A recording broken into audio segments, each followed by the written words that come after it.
Hello guys, जय मां समले। Welcome bank two माय new Sambalpuri blog video. तो आज क्यूट के लिए बजे किना सुनौचे क्यूट बेले केनता लागुचे टिके कमेंट करे किना कहबो।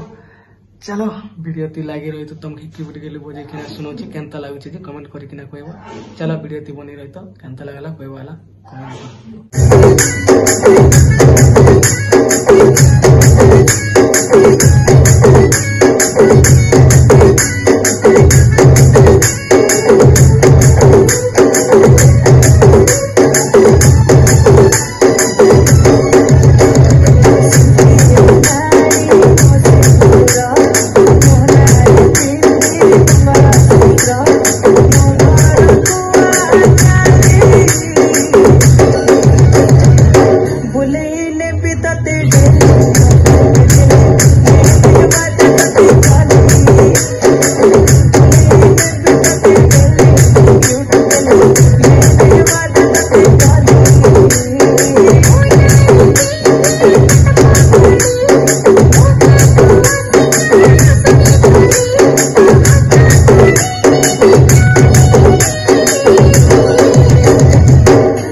कमेंट करके रखो। वीडियो जदि भल लगते बोले लाइक शेयर कमेंट करो। चैनल के जदि नुआ आसते बोले सब्सक्राइब करो।